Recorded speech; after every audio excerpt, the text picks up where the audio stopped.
మీరు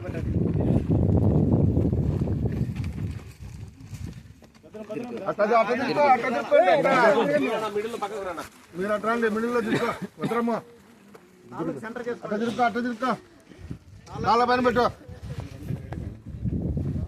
అట్లా తాళ్ళ పైన కవర్ తీసేయకూడదు బాబు కవర్ నీళ్ళు తీసేందుకు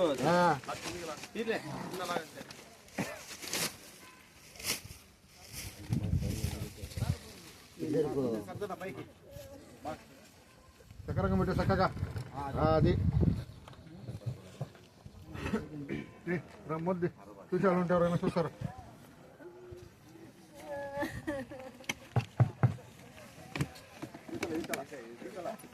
అతలకి ఎక్కువ తొక్కేది రెండు పక్క లాగా ఉంది.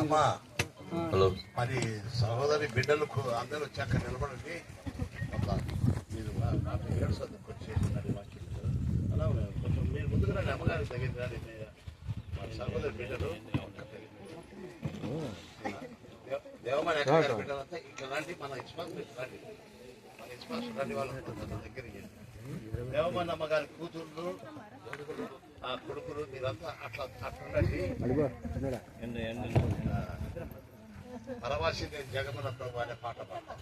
పరవాసిని నే జగమున్న ప్రభువా, పరవాసిని నే జగమున్న ప్రభువా, నడచుచున్నాను నా దారి నా గురి నీవెన ప్రభువా, నా గురి నీవెన ప్రభువా, నీ దరినే చేరదను నేను, నీ దరినే చేరదను.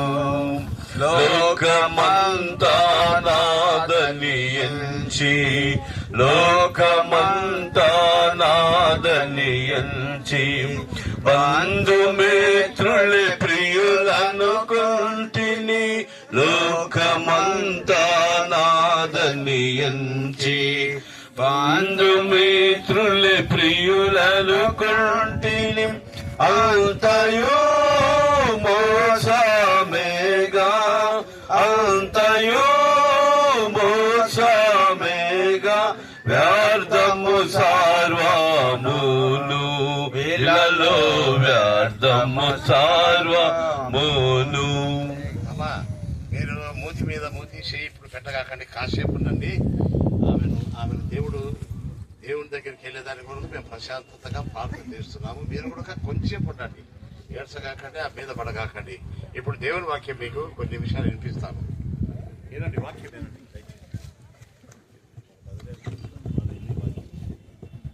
ఏనండి మీరు వాక్యం అమ్మా కొద్దిసేపు నువ్వు కాసేపు నువ్వు ఇక్కడ అంతా గోల్ చేయగాకు.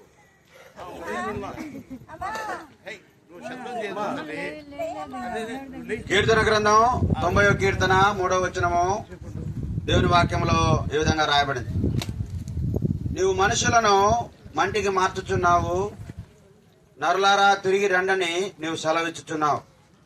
నీ దృష్టికి 1000 సంవత్సరములు గతించిన నిన్నటి వలె ఉన్నవి, రాత్రి ఎందుల యొక్క జాము వలె ఉన్నవి. ప్రభు మాటలను మన కొరకై దీవించి ఆశీర్వదించునుగాక. సోదరి దేవమ్మ భూస్థాపన కార్యక్రమంలో చేరి వచ్చినటువంటి బంధువులు, రక్త సంబంధికులు, తర్వాత పిల్లలు, అలాగే స్థానిక సంఘము అందరం కూడా ఈ భూస్థాపన కార్యక్రమంలో పాల్గొందుటకు దేవుడు మనకు సహాయం చేసినాడు. దేవుని వాక్యంలో దేవుడు ఏమి సెలవిస్తున్నాడంటే, నీవు మనుషులను మంటికి మార్చుచున్నావు అని కీర్తనాకారుడు 90వ కీర్తనలో జ్ఞాపకం చేస్తున్నాడు. ఎందుకు అనగా మానవుడు నేల మట్టిలో నుండి తీయబడినవాడు. దేవుడు మానవుని మట్టితో తయారు చేశాడు. నేల మట్టి తీసుకొని దేవుని స్వరూపంలో, దేవుని పోలికలో మానవుని తయారు చేసినాడు. వాని నాసికారంధ్రములలో జీవవాయువు ఊదగా నరుడు జీవాత్ముడు అయినాడు. దేవుని స్వరూపంలో, దేవుని పోలికలో చేయబడిన మానవుడు దేవుని మాట వినకుండా ఆజ్ఞను అతిక్రమించి పాపం చేసిన కారణాన్ని బట్టి, మానవుడు దేవుని మాట వినని కారణాన్ని బట్టి ఏం జరిగిందా అంటే, దేవుడు అన్నాడు, నీవు మన్నే గనక ఏమైపోతావు, మన్నైపోతావు అని దేవుడు సెలవిచ్చినాడు. ప్రియులరా, మరణం అనేది అది మానవుడికి దేవుడు నియమించింది కాదు, కానీ దేవుని మాట వినకుండా మానవుడు చేసిన పాపాన్ని బట్టి మానవునికి మరణం వచ్చింది. ఆ మరణాన్ని బట్టి మానవుడు ఈ లోకంలో కొద్ది కాలం జీవించిన తర్వాత మరలా ఈ లోకాన్ని విడిచిపెట్టి వెళ్లిపోతా ఉన్నాడు. మట్టితో చేపట్టాడు గనక మన్నైపోతున్నాడు. మనం చనిపోయినప్పుడు అనుకుంటాం, చాలా మంది అనుకుంటాం, దేవమ్మ మన మధ్యలోంచి వెళ్ళిపోయింది, చనిపోయింది. ఎక్కడికి పోయింది అంటే ఈ లోకాన్ని విడిచిపెట్టి దేవుని దగ్గరికి తాను వెళ్ళిందిగా ఉంది. ప్రియులారా, ఆ దేవుని దగ్గరికి వెళ్ళాలంటే పాపములో చనిపోయే వ్యక్తి దేవుని దగ్గరికి వెళ్ళాడు. ఎందుకనగా పాపం వల్ల వచ్చు జీతం మరణమని దేవుని వాక్యం సెలవిస్తా ఉంది. లోకములో పుట్టిన ప్రతి మానవుడు, ఆదామునందు జన్మించిన ప్రతి మానవుడు ఆజ్ఞను అతిక్రమించిన కారణాన్ని బట్టి నిత్య నరకానికి మానవుని ఆత్మ వెళ్లేదిగా ఉంది. పాపానికి వచ్చే శిక్ష నిత్య నరకం, అగ్నిగుండం మానవుని కొరకు కాసుకొని ఉంది. ఆ నరకం నుండి తప్పించడానికి దేవాది దేవుడు లోకరక్షకుడుగా, పాపుల రక్షకుడుగా ఈ లోకానికి కాలము పరిపూర్ణమైనప్పుడు యేసు క్రీస్తుగా ఈ లోకంలో ఆయన జన్మించాల్సి వచ్చింది. ఎందుకంటే మానవుని పాపము నుండి, మరణము నుండి విడిపించడానికి దేవాది దేవుడే మానవుడిగా ఈ లోకంలో జన్మించినాడు. కన్యక మరియ గర్భములో ఆయన జన్మించి 33.5 సంవత్సరాలు ఆయన ఈ భూమి మీద జీవించినాడు. ఆయన అనేకమైన అద్భుతాలు చేసినాడు. కుంటివారి కాళ్ళు ఇచ్చినాడు, గుడివారి కన్నులు ఇచ్చినాడు, కుష్ఠరోగులను బాగా చేసినాడు, చనిపోయిన వారిని లేపినాడు, నీళ్ల మీద నడిచినాడు, అనేకమైన అద్భుతాలు చేసినాడు. అంత మాత్రం కాదు, మనందరి పాపాల కొరకై ప్రభువైన యేసుక్రీస్తు వారు శిలువలో మన శిక్ష ఆయన పొందినాడు. ఆయన చేతుల్లో మేకులు, ఆయన కాళ్ళలో మేకులు, ఆయన తలపైన మల్ల కిరీటము, ఆయన పక్కలో బల్లెపోటు, ఆయన శరీరం అంతా కొరడా దెబ్బలు కొట్టించుకుని నీవు నేను పొందాల్సినటువంటి ఆ మరణాన్ని, పాప శిక్షను ప్రభువైన యేసుక్రీస్తు వారు దేవుని కుమారుడు నీ కొరకు నా కొరకు ఆ యొక్క యెరూషలేములో గొల్గొతా కొండ మీద ఆయన నీ కొరకు నా కొరకు నిలువుకోయి అడ్డుకోయ మీద శిలువలో ఆయన మరణించినాడు. ప్రియులారా, ఆయన మరణించడం ద్వారా మనకు కలిగిన లాభం ఏంటి అంటే యేసు ప్రభు కార్చిన రక్తం మానవుని ప్రతి పాపం నుండి కడిగి పరిశుద్ధపరిచేదిగా ఉంది.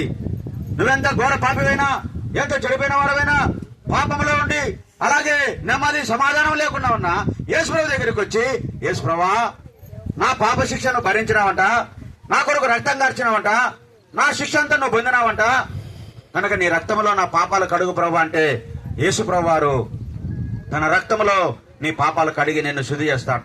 ఆయన బిడ్డగా నిన్ను స్వీకరిస్తాడు.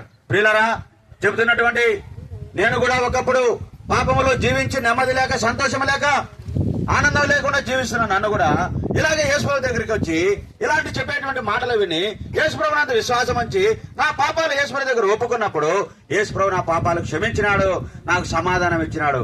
ఎప్పుడు చనిపోయినా కూడా నేను దేవుని రాజ్యంలో ఉంటాననే నిరీక్షణ, ఆ విశ్వాసం నాకుంది. ప్రియుడా, ఇక్కడికి చేరి వచ్చిన నీవు బంధువుగా వచ్చి ఉండొచ్చు, రక్త సంబంధిగా వచ్చి ఉండొచ్చు. నీవుగా యేసుప్రభు గురించి తెలియకపోతే యేసుప్రభు మత స్థాపకుడు కాదు, యేసుప్రభు కులానికి దేవుడు కాదు, ఆయన మతాన్ని స్థాపించడానికి రాలేదు. యేసుక్రీస్తు పాపము నుండి, మరణము నుండి రక్షించడానికి లోకానికి వచ్చిన దేవుడు ఆయన. ఆయన ఎవరైతే విశ్వాసం ఉంచుతారో, ఎవరైతే ఆయన నమ్ముకుంటారో వారి పాపాలు క్షమిస్తాడో వారికి నిత్య జీవం ఇస్తాడు, పరలోక రాజ్యం ఇస్తాడు. దేవమ్మ అలాంటి విశ్వాసంతో యేసుప్రభు నమ్మింది. ఆమె కూడా మనలాగే ఒకప్పుడు ఆమె కూడా యేసుప్రభు నమ్ముకోకుండా జీవించింది. అయితే ఇలా స్వార్థ చెప్తా ఉంటే విన్నది, అయ్యో నా పాపంలో నేను చనిపోతే నేను నరకానికి పోతానంట, ఆ నరకం నాకు వద్దు అనుకుని యేసుప్రభును తన సొంత రక్షకునిగా, దేవునిగా ఆమె అంగీకరించింది. నీటి బాప్తిసం సాక్ష్యం ఇచ్చింది. దేవుని మందిరంలో ఆమె ఎంతో పరిచయం చేస్తూ వచ్చింది. సంఘంలో చేర్చబడి విశ్వాసం ఉంది ఆమెకు. ఆమె చనిపోయింది, దేవుని రాజ్యానికి వెళ్ళిపోయింది. బంధువులారా చెప్తా ఉంది దేవమ్మ, ఇదిగో బిడ్డలారా, మీరందరితోనే మాట్లాడుతున్నాను. నేను యేసుప్రభువు నమ్ముకున్నాను, నా పాపాలు ఒప్పుకున్నాను, జీవితం మార్చుకున్నాను, నేను మరణించాను, పరలోకం చేరుకున్నా. మీ పరిస్థితి ఏంది? ఒకవేళ ఇది నిన్నటి దినం నాకు మరణం వచ్చి ఉండొచ్చు, నీ మరణం ఎప్పుడో తెలియదు కనుక ఎప్పుడు చనిపోతామో తెలియదు. కాబట్టి ఇప్పుడైనా నువ్వు దేవుని నమ్ముకో అని ఈ అమ్మగారు మనకు సాక్ష్యం ఇస్తా ఉంది. ఏమనంటే నేను చేరుకున్నటువంటి ఆ దేవుని దగ్గరికి నువ్వు రావాలంటే నువ్వు కూడా యేసు ప్రభును నమ్ముకో, యేసుప్రభువును నమ్ముకో, నీ పాపాలు ఒప్పుకో, నీ జీవితం మార్చుకో. యేసయ్యా నేను పాపిని, నా కొరకు శిలువలో మరణించినవట, రక్తం కార్చినవట, ఆ రక్తంతో నన్ను కడుగు ప్రభు అని అడుగు, అప్పుడు నీ జీవితం మార్చబడుతుందని దేవమ్మ మనతో మాట్లాడతాం. ఇంకా నువ్వు యేసుప్రభుని నమ్ముకోకపోతే ప్రియుడా, చెడు జీవితంలో ఉన్నావా, చెడు అలవాట్లలో ఉన్నావా, నెమ్మది లేకుండా ఉంటున్నావా, శాంతి లేకుండా ఉంటున్నావా, దేవునితో మాట్లాడుతా ఉంది. చివరిసారిగా తన భౌతిక దేహము మట్టిలో పెట్టక ముందు మాట్లాడుతా ఉంది. ఇప్పుడైనా యేసుప్రభుని నమ్ముకో బిడ్డా. పాపంలో చనిపోతే నరకానికి పోతావు, ఆ నరకం తప్పించుకోవాలంటే యేసుప్రభుని నమ్ముకొని జీవితం మార్చుకో అని దేవుడు మనతో మాట్లాడతాం. కనుక ప్రియులారా, ప్రభువైన యేసుక్రీస్తు వారు కూడా ప్రేమతో నిన్ను ఆహ్వానిస్తున్నాడు. కుమారుడా, నీ హృదయం నాకి, ఓ కుమారుడు నీ హృదయం నాకి, ఎంతకాలము అలాగే చెడు జీవితంలో ఉంటావు, యేసుప్రభుని నమ్ముకో అని చెప్పి యేసుప్రభు కూడా మిమ్మల్ని ప్రేమతో ఆహ్వానిస్తున్నాడు. కనుక ప్రభువైన యేసుక్రీస్తు నందు విశ్వాసం ఉంచండి, నమ్మకం ఉంచండి. అప్పుడు నీవు నీటి వారు గొప్ప ఆత్మరక్షణ పొందుతారు. ఎప్పుడు చనిపోయినా దేవుని రాజ్యంలో, పరలోక రాజ్యంలో మన ఆత్మ చేర్చబడుతుంది. ఈ మట్టి శరీరం మట్టి అయిపోతుంది, కానీ మన ఆత్మ దేవుని దగ్గరికి పోతుంది. ఆత్మలో నెమ్మదిగా ఉంటాం, సంతోషంగా ఉంటాం. ధనవంతుడు ఈ లోకంలో బహుగా సుఖపడినాడు, అయితే మరణించిన తర్వాత నరకంలో యాతన పడుతున్నాడు. లాజరు పేదవాడు యేసుప్రభుని నమ్ముకొని జీవితం మార్చుకొని ఆయన ఈ లోకంలో పేదరికం అనుభవించి అయితే చనిపోయిన తర్వాత దేవుని రాజ్యానికి వెళ్ళినాడు. కనుక ప్రభువైన యేసుక్రీస్తునందు విశ్వాసం ఉంచండి. అప్పుడు మీరు మీ ఇంటి వారు గొప్ప ఆత్మరక్షణ పొందుతారు. నేను చెప్పినట్టు పలకండి. ఓ యేసు ప్రభువా, మా తల్లి వెళ్ళిపోతుంది, మోక్షం చేస్తుంది, మేము కూడా ఆమె వనే మోక్షం చేరాలి ప్రభువా, మమ్మల్ని రక్షిస్తుంది నీ రక్తంతో. బిడ్డలందరూ పలకండి. నీ రక్తంతో మా పాపాలు కడిగి రక్షించి మరణించిన మోక్షం చేరుటకు ఈ సమయంలో మా తల్లి ద్వారా మాతో మాట్లాడినావు. మా పాపాలు ఒప్పుకొనుచున్నాము, రక్షించుమని యేసునామమున ప్రార్థిస్తున్నాం ప్రభు. ఆమేన్. ప్రభు మిమ్మల్ని ఆదరించి సమాధానం కలిగించేటట్టు ప్రార్థన చేస్తాం. మా ప్రేమగల పరలోకపు తండ్రి, దగల దేవ యేసుప్రభు యొక్క శక్తి కలిగిన నామంలో మరొకసారి మీ పాద దగ్గర వస్తుంటున్నాం. ఓ దేవ, సహోదరు దేవమ్మ గారిని ఓ దేవ మీరు మహిమలో తీసుకున్నారు, నిత్య విశ్రాంతిలో మీరు తీసుకున్నారు. ఓ దేవ, మరి కుమారులు కుమార్తెలు బంధువుల మధ్యలో ఉండటం కంటే మీ దగ్గర ఉండటం క్షేమాన్ని మీరు తలంచి ఓ దేవ మీరు తీసుకున్నారు ప్రభా. మేమేమి చేయలేని వారంగా ఈ సమయంలో ఆమె భౌతిక కాయాన్ని భూస్థాపన చేయ నిమిత్తం మేము వచ్చిండగా ఈ సమయంలో మరి కుమారులు కుమార్తెలను ఇతర బంధువులను మిత్రులను మీరు ఆదరించము, మీ వాక్యం ద్వారా ఆదరించి ధైర్యపరిచి ఓదార్చమని ప్రార్థన చేస్తున్నాం. మరి ఎంత దుఃఖంలో ఉంటున్నారు ప్రభావ, మీరు కరుణించము, మీ ఆదరణ మీరు దయచేయము. నిత్యమైన కృపతో మీరు వారిని ఆదరించి, ఒకరి తల్లి వారిని ఆదరించినట్లు నేను మిమ్మల్ని ఆదరించేదనని మీరే వారిని ధైర్యపరిచి ఆదరించి ఓదార్చమని ప్రార్థన చేస్తున్నాం. మరి ముఖ్యంగా రక్షణ లేనివారు, మారమనసు లేనివారు, వారు మన మిత్రులలో కుటుంబ సభ్యులు అనేక మంది ఉంటున్నారు. జ్ఞాపకం చేసుకో దేవా. మరి సమయంలో ఆమె యొక్క విడువబడిన శరీరం ద్వారా చివరిసారిగా వరదలతో మీరు మాట్లాడమని ప్రార్థన చేస్తున్నాం. ఆమె ప్రభువుని నమ్ముకోయింది, యేసుప్రభుని విశ్వాసం ఇచ్చింది, సమాధానం కలిగినదై, నిరీక్షణ కలిగినదై ఓ దేవా మరి లోకాన్ని విడిచి వెళ్తా ఉంది. అదే విధానంలో ఓ దేవా మరి కుటుంబ సభ్యులు కూడా ఆ యొక్క సమాధానము, నెమ్మది, ఓ దేవా నిరీక్షణ కలిగిన వారై ఈ లోకంలో జీవించడానికి తండ్రి ఓ దేవా మరి మీరే వారికి సహాయం చేయము, వారి హృదయాన్ని తాకము, రక్షణ కార్యం లోతుగా జరిగించము. ఈ సమయంలో అయినా వారిని వైపు చూచి నేను విశ్వాసం ఇచ్చడానికి ఉపగ్రహించము. భయంకరమైన నరక శిక్ష నుంచి, తీర్పు నుంచి వారు తప్పించబడి యేసుప్రభుని విశ్వాసం ఉంచి తమ జీవితాలు మార్చుకుని, మనసు మార్చుకొని ఓదా మరి నీ మార్గంలో నడవడానికి తండ్రి మీరే సహాయం చేయమని ప్రార్థన చేస్తున్నాం. ఈ సమయంలో మరి భౌతిక కాయాన్ని దేవమ్మ గారు భౌతిక కాయాన్ని ఓదేవ మరి భూస్థాపన చేస్తుండగా ఓదేవ మరి అట్లు క్షయమైపోయే ఇక శరీరాన్ని విత్తనం వల్ల విత్తుతా ఉంటున్నాము. ఓదేవ బలహీనమైన శరీరాన్ని విత్తనం వల్ల భూమిలో విత్తుతా ఉంటున్నాం. ఒకరోజు మీరు బలమైన శరీరముగా, మహిమా శరీరముగా ఓదేవ మీరు లేపే దేవుడు మీరు ప్రత్యక్షమైనప్పుడు, యేసువారు ప్రత్యక్షమైనప్పుడు ఆమె తిరిగి లేస్తుందని నిరీక్షణ ఆమె ఊళ్ళో ఉంది. అది ప్రతి ఒక్కరు కూడా గ్రహించి, గుర్తించి ఓదా ఇక్కడ ఉన్నవారు బంధుమిత్రాలు నేను విశ్వాసించడానికి కృపను గ్రహించము. ఓదేవా సహాయం చేయము. ఇంతవరకు మీరు చెప్పిన కృపాంతరం బట్టి మీ స్తోత్రాలు, వందనాలు. మిగిలిన సమయాన్ని కూడా మీరు మాతో నడిపించమని ఓదేవా మరి బంధుమిత్రాలందరినీ కూడా మీరే కనికరించి జ్ఞాపకం చేసుకొని ఓదా రక్షణ మారు మనసులు మీరు నడిపించమని యేసు ప్రభు పేరట స్తుతించి ప్రార్థించి వేడుకొంచున్నాం తండ్రి. ఈ సమయంలో ఆమెను మరి సమాధిలో పెట్టకముందు ఒక వచ్చిన మీకు చదువుతాము, చదవండి ఆ మాట. సహోదరులారా, నిరీక్షణ లేని ఇతరుల వలె మీరు దుఃఖపడకుండా నిమిత్తము నిద్రించుచున్న వారిని గురించి మీకు తెలియకుండా మాకు ఇష్టం లేదు. యేసు మృతి పొంది తిరిగి లేచునని మనం నమ్మిన యెడల అలాగే అదే ప్రకారము యేసునందు నిద్రించిన వారిని దేవుడు ఆయనతో కూడా వెంట పెట్టుకుని వచ్చును. ఈ తల్లిగారితో మళ్ళా మనం కలుసుకుంటాం. మేము అందరం చూసాం ఆమె, ఎందుకంటే మళ్ళా ప్రభు వస్తున్నాడు, ఆమె వెంట పెట్టుకుని వస్తాడు. వచ్చినప్పుడు మమ్మల్ని అందరిని అడుగుతుంది, అన్నగారు బాగున్నారా అని అందరిని అడుగుతుంది. ఏందన్నా నా పిల్లల్ని తీసుకురాలేదని ఈయనను నన్ను అడుగుతుందేమో. అందుకొనకే మిమ్మల్ని ఇప్పుడే రక్షణ పొందితే మనందరం కూడా ఆమెను కలుసుకుంటామని చెబుతున్నాడు. ఎంత గొప్ప నిరీక్షణ. కాబట్టి మీరందరూ కూడా ఈ సమయంలో ఆ రీతిగా నిరీక్షణ కలిగి ఉండేదానికి మిమ్మల్ని మతంలో చేరమని చెప్పలేదు. బేర్షెబాకు వచ్చానండి, మేము మీ కొరకు ప్రార్థన చేస్తాం. మీ బాధలు, మీ వ్యాధులు, మీ కష్టాల్లో ఓదార్చాడు. మీ యొక్క ఇల్లు, మీ కుటుంబాలన్నీ తీర్చాడు. మీ తల్లి నడిచినట్టు నడుచుకోండి. ప్రభు వచ్చినప్పుడు ఈ లోకం ఎదిగినప్పుడు ఆయనతో కలుసుకుంటాం. కాబట్టి ఈ సమయంలో మేము ఒక చిన్న చదివి ప్రార్థన చేసి మట్టిలో ఆమెను కలపబోతున్నాం. ఆదికాండం 3వ అధ్యాయం చదవండి. మీరు నేల మట్టితో తయారు చేయబడినవి కాబట్టి ఆదికాండం 3 చదవండి. నువ్వు నేలకు చేరు వరకు నేలకు చేరు వరకు నీ ముఖము చెమట కార్చి నీ ముఖం చెమట కార్చి ఆహారం తిందు. ఏలనగా నేల నుండి నువ్వు తీయబడితే నేల నుండి తీయబడినావు. నీవు మన్నే గనక మన్నే ఎర్రటోడు నల్లటోడు ఎవడైనా రాజైనా మంత్రి అయినా మట్టితో తయారు చేసిన మట్టి పురుగుడం. ఈ మట్టిలో అయిపోతుంది.